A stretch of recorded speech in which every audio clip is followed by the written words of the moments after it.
Well, former National Security Advisor Susan Rice hinting that recent criticism of her time in the Obama White House owes something to possibly racism and sexism. In a recent interview, Rice said she feels personally targeted by the Trump administration and that her being a woman of color could be part of it. Here's HeatStreet.com's take on it. Quote, thanks to a glowing profile in New York Magazine, we know that despite Susan Rice's very public shortcomings, whatever happened to that dastardly filmmaker who spurred violence across the Middle East anyway, she believes any criticism of her tenure is at least partly the result of racism and sexism. Josh Holmes, the Republican strategist, former chief of staff for Senator Mitch McConnell and president of Calvary LLC. Jessica Tarlov is a Democratic strategist, senior research director at Bustle.com, and a Fox News contributor. Welcome to you both. Good morning. Good morning. All right, Jessica, what do you make of this? Because she talks about some of the heat that she has taken over Benghazi, for example, and says, you know, Jay Carney was out there too. White, male, he hasn't gotten the same kind of scrutiny. Is it a fair assessment?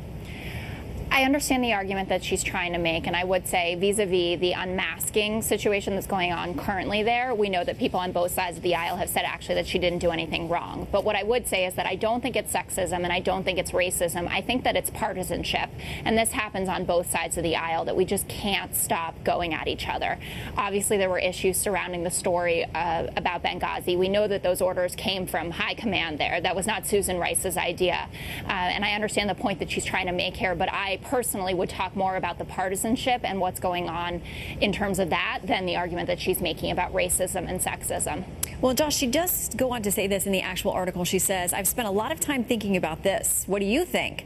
I do not leap to the simple explanation that it's only about race and gender. I'm trying to keep my theories to myself until I'm ready to come out with them. It's not because I don't have any. She specifically talks about 3 accomplishments, the Paris climate agreement, Cuba policy change, and what's the other one? Wait a minute, I've got it here somewhere. The Iran nuclear deal. And she seems to suggest that the president immediately going after and rolling back or attempting to take stabs at those 3 things is maybe a personal thing to her in some way.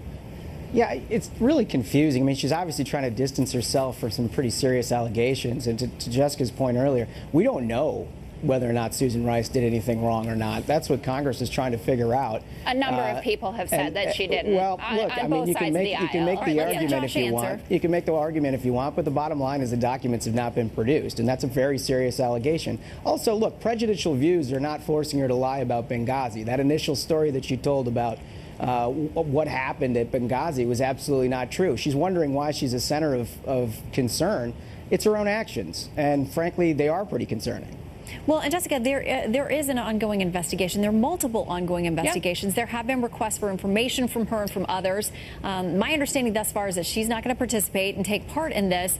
But could she clear up some of those things about why unmasking was done, where leaks maybe came from? Yeah. If she goes on the record, does that help her case? I think it does. And I believe we talked about this actually a few weeks ago together on this program, where I said that she should absolutely appear. The issue was that she wasn't given enough time to prepare, and she felt like it was partisan motivated because she got the request only from the Republicans on the committee and not the Democrats as well. But I do absolutely think in these very trying times, and while Democrats are trying to mount this case about President Trump and his campaign in collusion with Russia, that it's important for everybody on both sides to come out and publicly speak about their involvement in the scandal. So I completely agree there. Well, and Josh, in the article she talks about how she had hoped to be as a private citizen, have more time with her family and be able to move on and not get dragged into these things. Do you think a lot of folks in the Obama administration, first of all, thought that maybe Hillary would be the president, and so maybe they wouldn't be facing this kind of scrutiny and questioning, or maybe just didn't get that what they did, to some people, a lot of Americans, there were questions about what they did, Josh. Yeah, I mean, if you want to be out of the limelight, doing feature spreads for magazines and doing, you know, all kinds of interviews about trying to distance yourself from the tenure that you had is probably not the best way to do that.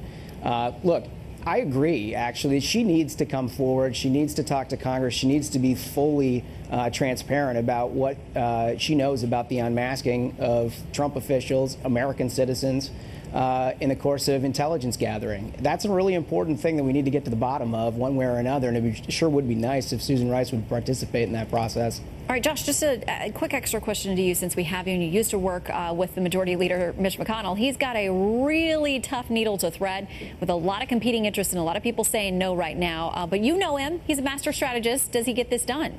Yeah, so they had perhaps the most encouraging meeting to date yesterday afternoon at the White House. I spoke with a number of senators who attended the meeting who felt better about the prognosis than they had at any point up until that point. And so that meeting clearly did a lot of good. They do have a lot of details to work out over the upcoming days, but I expect they'll put a package together, over the weekend and into next week, hopefully get a CBO score and be ready to go when they come back in July. All right, we will see. Jessica's going to be watching, as well as the rest of us. Jessica, and I disagree with what Josh just said, but you knew that. I'm not surprised. Thank you both for your time today. We appreciate it. Thanks, Shannon. All right, in the meantime, now as technology makes massive strides, some are making a guess about the future for your job. A few really rich people like Facebook CEO Mark Zuckerberg.